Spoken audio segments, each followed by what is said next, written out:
Bismillah ar-Rahman ar-Rahim. In the name of Allah, the Compassionate, the Most Merciful, to all of our viewers out there. Assalamu alaikum wa rahmatullahi wa barakatuhu. And welcome again, and thank you for joining us in the intersection of faith and reason with our guest, Dr. Jafar, Sheikh Idris. Dr. Jafar, thank you again for being with us. So far, it has been a real joy, and I believe we said at the very beginning that this was going to be intellectually stimulating, challenging, and tickling. And every time we speak, I do feel tickled, as I am very sure that our viewers are as well, are as tickled as I am. Last time we spoke about the different arguments, the argument from design, and we ended up going back to the statement of Ibn Rushd that the argument for the design speaks more of the attributes of the Creator. And we said that there are two sources for knowing about this Creator, the creation and revelation. Yes. And the Quran, I believe, speaks about both about both of them. No. So in the part of creation, it was in the ayat, and I believe the verses that you quoted from Surah number 78, 6 through 16. And now we have got, what does Revelation say about the Creator? Yes. Revelation, there are many arguments also related to Revelation. But I think the most important argument is that this book, which is revealed to the Prophet, and I say this applies to all previous books, but unfortunately we don't have those books now. But at least in their original form when they were sent. Yes. The book itself is a proof that it could not have been except from the Creator. And there are many arguments for this. But one of the arguments, which is, I'm choosing it because it's very clear, it is clearly very rational argument. It says, وَلَوْ كَانَ مِنْ عِنْدِ غَيْرِ اللَّهِ لَوَجَدُوا فِيهِ اخْتِلَافًا كَثِيرًا. Had this book been from someone other than God, they would have found many discrepancies or contradictions also therein. So the Quran now is saying that there are no contradictions in this book, and therefore it must be, because if it were written by a human being, he would have contradicted himself. And I thought about this, and I have come up with some elaboration of this. When does the probability of contradicting oneself increase? It increases by the amount of time you spend in. If you speak for 5 minutes, you can be very careful. If you speak for an hour, chances are more that you would be contradicting yourself. If you say something today and tomorrow, and you speak every day like we have been speaking, say, for a week or so, and you are expressing your views, not like what we are doing here. You are not expressing our views, you are explaining something which is already there. Then the probability of your contradicting yourself increases. The Quran was revealed in the course of 23 years, and it was revealed in installments. A few verses today, a few verses after 7 days or a month, a few days after so on. And in spite of this, there is no contradiction. I said that imagine someone writing a column in a newspaper. He writes a column every week. And then after 2 years or so, he looks into what he wrote. I think he would laugh at himself. He would say, in January 1970, I said this. But in February 1972, I said this. So the probability of contradicting oneself increases. This is because a human being is not perfect. A human being forgets. And also, his knowledge increases or decreases. That's why he is liable to contradict himself. It also, the probability of contradicting oneself increases also with the amount of what one says. يعني if you write a book, write an article of say 5 pages, the probability is less than if you write a book 500 pages. Sure, it's controllable. Yes. 5 pages. So the Quran is a big size, and in spite of this, there are no concerns. Also, and this is very important, it increases with the probability of contradicting oneself increases with the amount of the subjects that you deal with. Sure. If you are a physicist and you are, this is your specialization, and you write about physics only, the probability will be less than if like you become like some philosophers who talk about physics, about religion, about economics, about then the probability of contradicting oneself increases. Now, due to the variety of subjects that yes, are now because you discussed can't at this remember. You might say something in economics that contradicts something, as we will give some examples, inshallah, that contradicts something that you say in politics. Sure. Now, the Quran speaks about the Creator and his attributes and so on. It speaks about history, what happened in it speaks about the future. It speaks about social organization, economic, social, political, and so on. It speaks about moral behavior. So it speaks about psychology. And in spite of this, there are no contradictions. And at first, I used to think of contradiction as being just a contradiction between statements. Someone says a statement here that contradicts a statement in another place. But now I think that the contradiction can be, and this is more important in fact, between what, I don't know how to express it. Suppose that someone like Marx talks about economics and about politics. His aim, it is said, that was to make people free. He thought that capitalism was the cause of enslaving people. So he wanted people to be free. But his political system became the worst dictatorship. So what he said in politics contradicted what he said in economics. Yes, it did not contradict it in the sense that it went against his aim. Some people now say that the same applies to democracy and capitalism. Where democracy is a political system and capitalism is economic system. Now, democracy says, for example, that everyone has the right to be a president, say, of the United States. All people are equal as far as this is concerned. But then capitalism gives this opportunity, only links this opportunity with wealth. If you are not yourself wealthy or you are supported by people who have money, then you have no chance, even if you are the most competent person to be the president of the United States. So there is a contradiction between these two. One does not affirm. One does not affirm or confirm the other.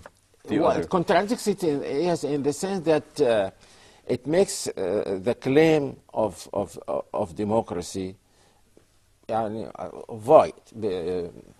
You say, and this was one of the good criticisms of the Marxists. They say that Western democracy is only formal. It's only formal. It is not real, because you say everyone has the right to enter parliament. Yes, okay, this is in the constitution, but I cannot be a member of parliament if I am not supported by a political party, or if I am not rich, and because, and that's why, interestingly enough, some of the some people in the West who have Marxist leanings said that even elections contradicts the purpose of democracy, because in elections you are saying that some people are more competent than others. But democracy says no. Everyone, Supposedly. yes, it's been. So what do? They said, we do what the Greeks did. Make it by lot.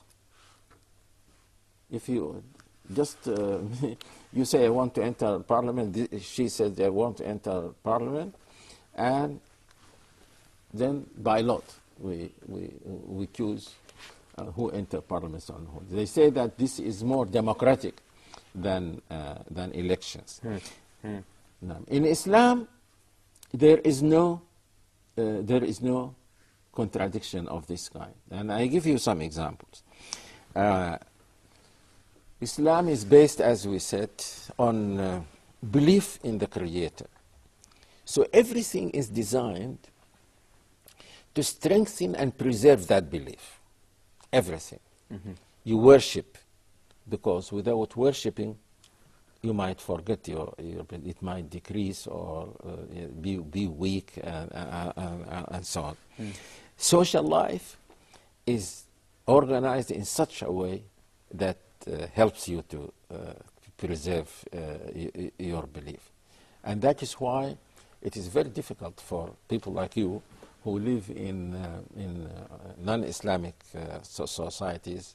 It becomes more difficult for a person to do all that is required of him. For example, if you live in a country, say like Saudi Arabia, you can pray 5 times in a mosque, because there are thousands of mosques. Or you live in a place like Egypt or so, or the Sudan, there are comparatively less, the opportunity is less, but again, and you meet Muslims, you learn from, and so on. But of course, some scholars said, in spite of this, it is better to go to non-Islamic countries to propagate the faith, because the faith cannot be propagated while you are staying at home. So even if this is done at the expense of that good opportunity, it is better. Then going there becomes and also there is no contradiction between orders and prohibitions. In fact, the Quran justifies some of the orders and prohibitions in terms of that purpose. That people, for example, belief makes people brothers and sisters. This comes automatically. Now, everything that militates against this is forbidden. That is why alcoholic drinks are forbidden, drugs are forbidden, and the argument is very clear in the Quran. إنما يريد الشيطان أن يوقع بينكم العداوة والبغضاء في الخمر والميسر ويصدكم عن ذكر الله وعن الصلاة. So the result of drinking is that people become enemies. They hate each other. I mean, eating and drink. I mean, alcoholic drinks and gambling. And gambling. So there is no contradiction. And another example that I usually make. Before you go on with that example, you're saying that there is this harmony between the principles proclaimed and then the prohibitions or the obligations that go along with it. We do have more examples. Please hold on to that thought. We'll take a short break, and then we invite you to please stay tuned, and then we will be back shortly. Assalamu alaikum wa rahmatullahi wa barakatuh. Again, thank you for welcoming us. We're back here in the intersection of faith and reason with our Sheikh and guest here, Dr. Jafar, Sheikh Idris. Sheikh, we were talking earlier about the rational argument for the credibility of revelation, and you chose one of them, a Quranic verse, وَلَوْ كَانَ مِنْ عِنْدِ غَيْرِ اللَّهِ لَوَجَدُوا فِيهِ اخْتِلَافًا كَثِيرًا. Had it been from other than Allah, they would have found many discrepancies in this book, the Quran, or as you say, any other previously revealed scripture Yes. in its original form from Allah subhanahu Because wa ta'ala. God does not contradict himself. And that is not befitting to neither His majesty nor His character. And you are giving us an example about how in other forms maybe the principles proclaimed do not necessarily, they're not congruent, or they don't go in parallel with all the teachings, unlike the teachings of the Quran. And you gave the example of brotherhood, and then what is prohibited as a result to keep this harmony between people. Yes. And you were about to give us some more examples. Yeah, more examples are, again, of brotherhood. For example, if people are brothers, then their ruler is their brother. So he cannot be a dictator. So dictatorship is, someone heard me criticizing democracy, and every time you criticize democracy, people think that you are defending dictatorship, because they think that these are the only two alternatives. I said no. If I say I'm against the majority of the people legislating for me, of course I will say I'm against just one individual legislating for me. Sure. And some philosophers and also Muslim theologians said, if you follow someone obedient, consistently, if you obey them, then you are taking him as a God, even if you don't call him God. Because absolute obedience is only befitting. Yes. So a dictator, this is what a dictator demands. So he will not be your brother, he will be your master or your God. Also, say the example of zakat and interest or usury. Zakat meaning the charitable alms that Muslims Yes. give. Zakat takes from the wealthy and gives to the poor. But usury is from the poor to the rich, or from the less rich to the poor. So God could not have allowed usury, because this would have been against the principle of zakat. There would have been contradiction. On the one hand, you say the rich should give the poor. On the other hand, you say no, the poor should give the rich. It's interesting. It's interesting you say this, and if I may share with you and with our viewers out there, one time I was doing a paper on interest in the States, and we have what we call payday cash loans, and these are places that you're supposed to go to, or you can go to receive a loan from them, and once you have your paycheck, they will take their money back, but you would have to pay them, of course, interest. And I was surprised to see the amount of interest that they charge. On a credit card, for example, they charge about 17.99 APR, annual percentage rate. When I went there, they charged 466.88%. And I remember the number vividly, and I said, but why do people come to you? And they said, well, these are majority of them are poor people who cannot afford a credit card because they have a bad credit, so they come to us.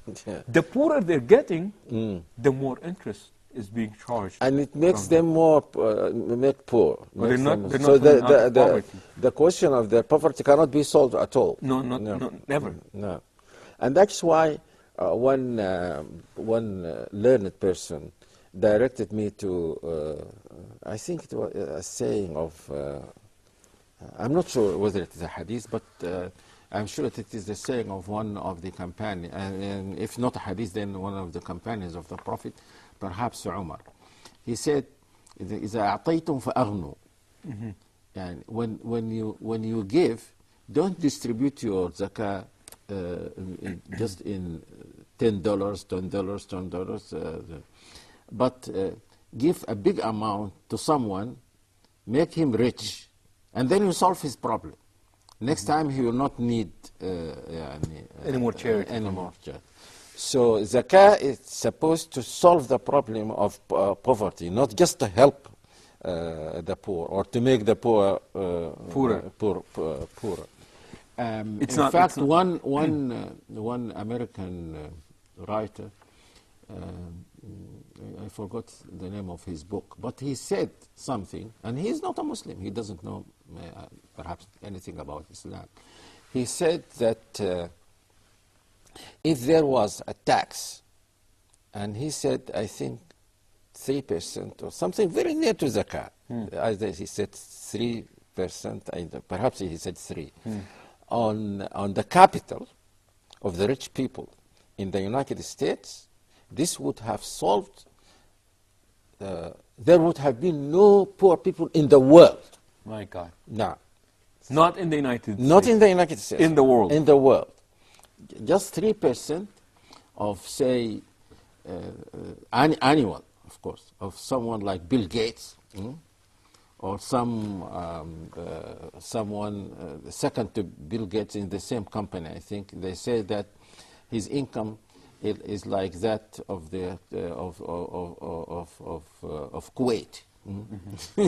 Just imagine the income of just one person. So if you take zakah from that person annually, it solves the problem of thousands. And to be honest, Bill Gates is being very charitable lately. Yes. But what he is paying is much less than zakah. Now, also, I want to elaborate on this further. In Islam, the family is the basic unit of society, and therefore everything is designed in such a way as to preserve that unit. No sex outside marriage. No sex outside marriage. And that also is the reason why people are allowed to marry more than one wife. Because if you feel that you need to marry another wife and you are forbidden, this might tempt you to go to sex outside marriage. There is the hijab. Hijab is a word now. No. And no free mingling of men and women, because this increases the probability of sex outside marriage. And then there is the severe punishment for committing adultery or fornication. Many people now think that this punishment is very severe. Of course, if you allow women to dress like what they are dressing now, want to mingle with men, and you see many people committing fornication or adultery and so on, of course you will be against whipping them or stoning them, because you will be stoning 1/4 of the society or half the society, and no one will accept this. So you have to take the religion as a whole. You don't. If you take part of the religion, then it becomes inconsistent. If you replace one part with another, then it becomes inconsistent. So that's why it is wrong to say or to claim that religion can change with a change in time or to change in place, because it is very consistent. If it is consistent as it is, then if you make any change in it, it will not be consistent. If you're just joining us, we are talking about this harmony in all the teachings of Islam, particularly the obligations and the prohibitions in the Quran, with our guest here, Dr. Jafar, Sheikh Idris. Sheikh, does this apply to all things within the Quran? You gave us the example of brotherhood. Is this consistency all over the place? All over the place. The main relationship with Muslims, people who worship God. I don't want people to think that Muslims are only the people who follow Prophet Muhammad sallallahu alaihi wasallam. People who followed Jesus were Muslims. People who followed Moses were Muslims. But it is a rule in the Quran that if you follow one prophet, if you believe in one prophet, you should believe in all prophets. There is no reason for you to pick and choose. And also, if you were a follower of one prophet, then another prophet comes after him, then you must follow that prophet. So it is a wrong argument that some people now use. You say we are following a prophet, Jesus or Moses, or so. Why should we follow Muhammad? We say that this is a contradiction. Because if Muhammad is a prophet, and he says that God sent him as his final prophet, then you should follow him. And if you study your religion carefully, you will find in that religion itself a reason why you should follow the prophet that comes after the prophet in whom you believe in. So when we say that all these earlier messages were like the Quran in being consistent and being serving making people happy in this life and the hereafter and so on, the only main differences are that this religion is more comprehensive than others, and that in some of the details it is not like earlier religions, because this religion is for all humanity, not for a particular group of people at a particular time. So all people at particular times or places are invited to the fundamentals of the religion, that you worship none but God, that you do this, you do this. But when it comes to the details, there are differences among the different messages. So the main message remains the same, yes, but the different legislations that came to serve that may be different from one time, one place to another.